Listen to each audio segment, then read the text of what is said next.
My world used to be so small, so meticulously ordered. It revolved around one son, my husband, Mark, and the sprawling, demanding galaxy of his family. For 15 years, that was my universe. I wasn't just a wife. I was the chief operating officer of our lives, the keeper of traditions, the silent architect of everyone else's comfort. I gave up my own studies in botanical history to support his law career. My hands, which once dreamed of dusting off ancient manuscripts, instead learned the precise art of folding his pocket squares, of making his mother's impossibly complicated 7-layer torte for Christmas, of planting the exact shade of yellow roses his sister Laura found acceptable for the front garden. My days were a quiet rhythm of service. Waking up at dawn to make his coffee, the bitter aroma filling the kitchen that I had designed but he took credit for. Spending my afternoons running errands not just for us, but for his aging parents, picking up prescriptions, dealing with repairmen, mediating their petty squabbles. My evenings were spent hosting dinners for his colleagues, smiling until my cheeks ached, my own opinions packed away like old sweaters, replaced by a well-rehearsed script of supportive praise for my brilliant husband. I loved him, or at least I loved the idea of the life we were building. I poured myself into that love, into that family, like water into a vase, taking its shape completely until there was no trace of my original form left. I believed that my sacrifice was the foundation of our happiness, that my invisibility was a testament to my devotion. I truly thought that this constant, draining act of giving was building something permanent, something that would hold me, protect me. I was the bedrock, unseen but essential. Or so I believed. The day everything shattered was, ironically, a day meant to celebrate new life. My niece, Lily, was being baptized. The church was cool and smelled of old stone and lilies, a scent I usually found comforting. That day, it felt suffocating. I had been up since 4 a.m., preparing the reception meal. I'd single-handedly baked and decorated a 3-tiered cake, cooked a ham, made 4 different salads, and arranged every flower. I'd even ironed the christening gown, a delicate family heirloom, its lace as fragile as my nerves. As I sat in the pew, watching the holy water touch Lily's forehead, I felt a swell of pride. I had helped make this day perfect. Mark sat beside me, but he felt a million miles away, his attention fixed on his sister, Laura, who sat on his other side, preening like a queen in her own court. After the ceremony, we all gathered on the church steps for the requisite family photos. The photographer was bustling about, arranging everyone. "The family of the hour," he boomed. Mark's parents, his brother, his cousins, they all squeezed together. I moved to stand next to Mark, my hand instinctively reaching for the small of his back, the familiar gesture of 1,000 previous photos. But before I could settle in, Laura's voice, sharp and cold as breaking glass, cut through the cheerful chatter. "Wait," she said, looking not at the photographer, but directly at me. The smile on her face didn't reach her eyes. "Actually, can you step out for this one, Clara? We want to get one of just the family." The word hung in the air, heavy and poisonous. Family. I froze. I could feel a dozen pairs of eyes turn to me. The photographer looked confused. I glanced at Mark, my heart pounding a desperate plea against my ribs. "Say something. Defend me. Tell her she's wrong." He just looked at his shoes, a faint, cowardly flush creeping up his neck. He didn't move. He didn't speak. He didn't even look at me. His silence was louder than any insult. It was a confirmation. I was an outsider. After 15 years of pouring my soul into them, I was just a temporary attachment, easily removed for a picture. I remember the sickly sweet smell of someone's perfume, the rustle of the priest's robes behind me, the merciless click of the camera shutter as it captured their perfect family portrait without me. I stumbled back, my legs feeling like they were made of sand. I wasn't just uninvited. I was erased. My 15 years of sacrifice, my love, my identity, it was all nullified in that single, brutal moment on the steps of a church. The humiliation was a physical thing, a hot wave that washed over me, leaving a cold, hollow ache in its wake. I was nothing to them. And the man I had built my entire world around had simply stood there and watched it happen. At that moment, my world disappeared. It was the deepest pain I had ever felt. If you have ever gone through a great disappointment and understand what it's like to have your heart broken, Please like this video, so I know I'm not alone on this journey. The weeks that followed are a blur of gray. The drive home from the baptism was silent, a thick, suffocating blanket of things unsaid. When we got home, the house I had filled with warmth and life felt like a tomb. I went to our bedroom, and he went to the den. That was the beginning of the end. We were two ghosts haunting the same space, the silence between us growing until it was a solid wall. The divorce papers arrived a month later, delivered by a cold, impersonal courier. There was no discussion, no fight, just a clean, legal severing. He wanted me out of the house I had poured my heart into, because, as his lawyer so kindly explained, it was in his family's name. I was given 2 weeks to pack up 15 years of a life that was never really mine. I moved into a small, bleak apartment on the other side of town, with peeling linoleum floors and a window that looked out onto a brick wall. The loneliness was a physical presence, a heavy weight on my chest that made it hard to breathe. I would wake up in the middle of the night, reaching for Mark in a bed that was now empty, the phantom limb of a life that had been amputated. I lost weight. I stopped answering the phone. I would sit for hours, staring at that brick wall, replaying Laura's words, Mark's silence, the click of that camera. I felt like a failure, a fool. My life's work had been for nothing. My love had been worthless.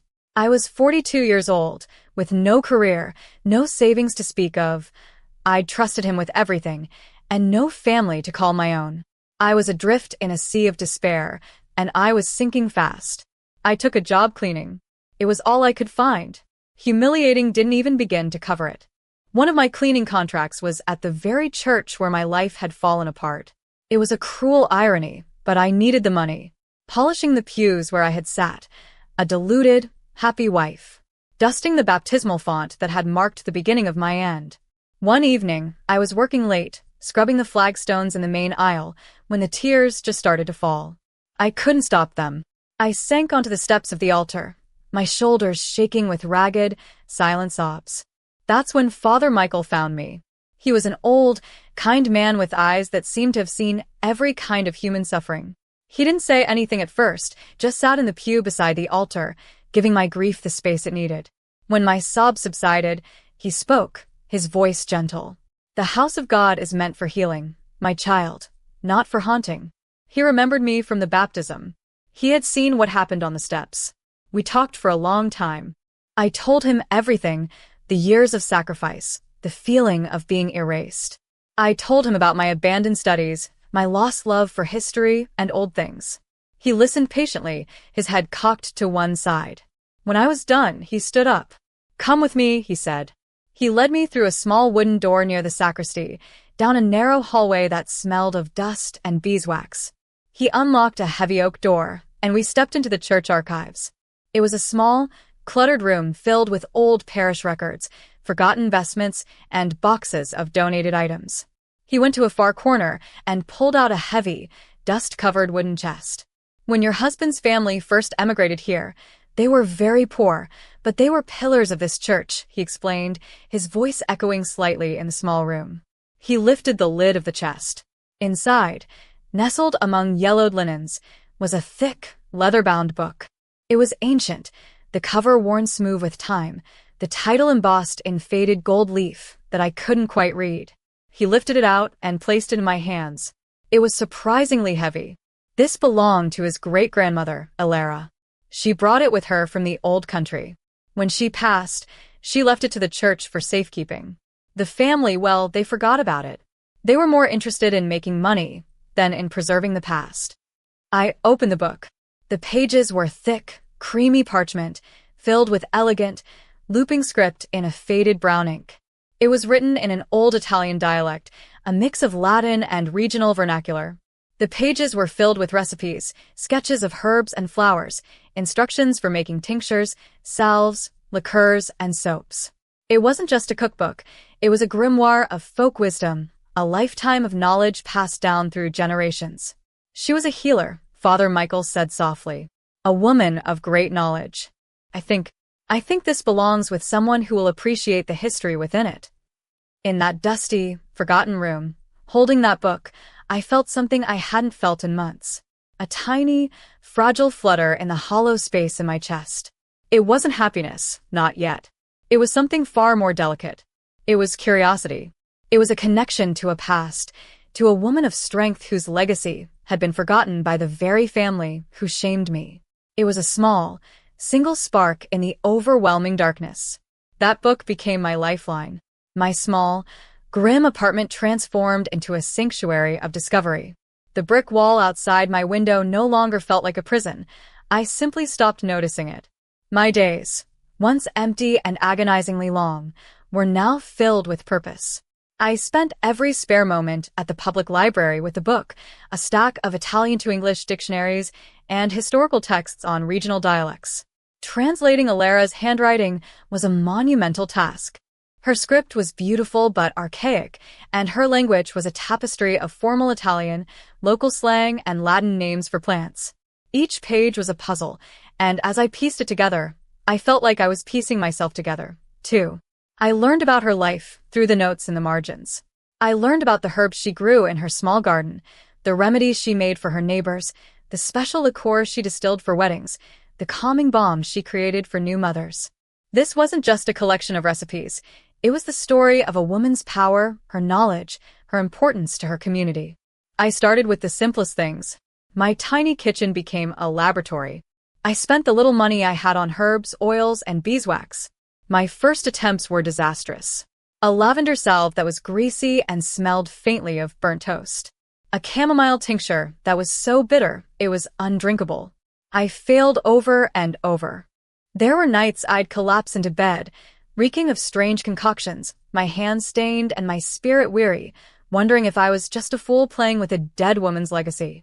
But then, I would remember the sting of Laura's words, the cold emptiness of Mark's gaze, and a stubborn fire would ignite in my belly. I was not going to be that broken woman anymore. I would not let them be the final authors of my story. So I kept trying, adjusting, learning from Alara's subtle instructions. I learned to listen to the ingredients, to trust my instincts, just as she must have. The first time something worked, it felt like a miracle. It was a simple calendula balm for chapped skin. I followed Alara's notes to infuse the oil under the gentle morning sun for 3 weeks. I mixed it with beeswax from a local beekeeper. The resulting balm was a beautiful golden color, and it smelled of sunshine and honey. It melted on the skin and soothed the cracks on my overworked hands. I cried when I made it. They were not tears of sadness, but of creation. I had made something beautiful and useful from nothing. My first real victory came from a place of simple kindness. My next-door neighbor, Mrs. Gable, was a sweet, elderly woman who suffered from terrible arthritis in her hands. She loved to knit, but the pain had become so severe she could barely hold the needles. I saw her one day, sitting on her porch, staring sadly at a half-finished baby blanket. I remembered a recipe in Alara's book, a warming balm made with rosemary, ginger, and camphor, noted as being for stiff and aching joints. I spent a week perfecting it. When it was ready, I put it in a small glass jar and knocked on her door. I told her I was experimenting with old herbal remedies and asked if she'd be willing to try it, no charge, of course. She was hesitant, but the pain made her desperate. A week later, she knocked on my door. Her eyes were filled with tears, but she was smiling. She held up her hands, flexing them with a freedom I hadn't seen before. "It's not gone," she said, her voice thick with emotion, "but the fire is out. I can knit again, dear. I can finish the blanket for my new great-grandson." She pushed a $20 bill into my hand and refused to take it back. "This is medicine," she said. "And you are a healer." That moment changed everything. Helping her felt more real and more important than any dinner party I had ever hosted. Her gratitude was a balm for my own wounded soul. I had a purpose again. Word began to spread through the neighborhood. I started making small batches of my balms, soaps, and tinctures, selling them at a local farmer's market. I called my little venture Alara's Garden, in honor of the woman who had unknowingly saved me. People loved the products, but more than that, they loved the story behind them. They loved that these were recipes born of tradition, made by hand, with intention. My little market table grew into a small online shop.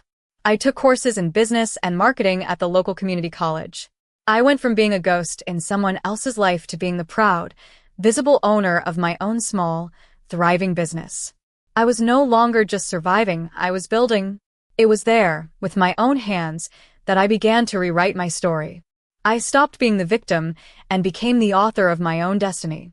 If my journey of overcoming is inspiring you, subscribe to the channel to follow the next chapters and be part of this community of new beginnings. 2 years passed. 2 years of grueling work, of reinvesting every penny back into the business, of late nights and early mornings. Alara's Garden was no longer just a market table. It was a beautiful little shop on Main Street. It smelled of lavender and eucalyptus, with sunlight streaming through the front window, illuminating jars of golden oils and stacks of hand-wrapped soaps. I had 2 part-time employees. My products were being carried in small boutiques in neighboring towns. A local magazine had even done a small feature on me, calling me a modern-day apothecary breathing life into old-world traditions. I had found a peace I never knew existed. It wasn't the quiet, fragile peace of a life lived for others, but the solid, resilient peace of a life built by my own 2 hands. I had friends, I had my work, and I had a sense of self-worth that no one could take from me. And then one Tuesday afternoon, the past walked through my door. The little bell above the door chimed, and I looked up from the counter where I was tying ribbons on a gift basket. It was Laura. She looked different, older, the hard lines around her mouth more pronounced. She was followed by Mark, who looked tired and defeated, a shadow of the confident man I had once married. They stood in the middle of my shop, looking around with a mixture of disbelief and something that looked suspiciously like envy. My heart gave a single, hard thud against my ribs, an old reflex, but then it settled. The terror, the shame I once would have felt, was gone. I just felt calm. "Clara," Laura said, her voice attempting a warmth that didn't suit her. "My goodness. This is quite something." She picked up a jar of my best-selling hand cream, turning it over in her manicured fingers. "We saw the article. Who would have thought?" The condescension was still there, just hidden under a thinner veil. I simply smiled, a polite, professional smile. "Can I help you find something?" Mark shuffled his feet, still avoiding my eyes, just as he had on the church steps. "We were just in the area," he mumbled. "Thought we'd say hello." But Laura, as always, had an agenda. "Actually," she said, placing the jar back on the shelf with a sharp click, "we were hoping to talk. We're going through a bit of a tight spot. Mark's firm had some setbacks." She leaned forward conspiratorially. "I had an idea. A sort of family investment. We could help you expand, take this to the next level. With our business acumen and your little hobby here." The air crackled with the audacity of it. My hobby. After all this time, after everything, she still saw me as small, as insignificant. She saw my success not as something I had earned, but as an opportunity for her to exploit. The old Clara would have shrunk. The old Clara would have stammered, or felt a misplaced sense of obligation. But that Clara was long gone. I took a deep breath, the familiar scent of my shop, my life, grounding me. I looked past Laura and met Mark's gaze for the first time. There was no anger in my heart, only a profound and weary pity. Then I looked back at his sister. "Laura," I said, my voice even and clear. "Let me be very clear about something. You were right that day at the baptism. You said I didn't belong in the family photo. You said I wasn't family. And for the longest time, that broke me. But it was the most honest thing you have ever said to me." I gestured around my shop, to the shelves I had built, to the products I had created, to the sunlight glinting off the jars. This is my family now. My legacy. It was built from the ashes of the life you and your brother decided I didn't belong to. It was watered with my tears and grown with my own strength. There is no place for you here. Not as family, and certainly not as business partners. Laura's face turned pale, then red. She opened her mouth to argue, to insult, but for once, no words came out. I had taken her power away by simply accepting her truth and building a better world without her in it. "I think you should go," I said softly. It wasn't a request. Mark finally looked at me, a flicker of something in his eyes. Regret? Shame? It didn't matter anymore. He gave a slight, defeated nod and turned, walking out of the shop.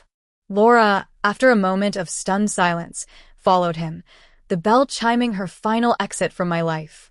After they left, a profound silence settled in the shop. I walked to the window and watched them get into their car and drive away.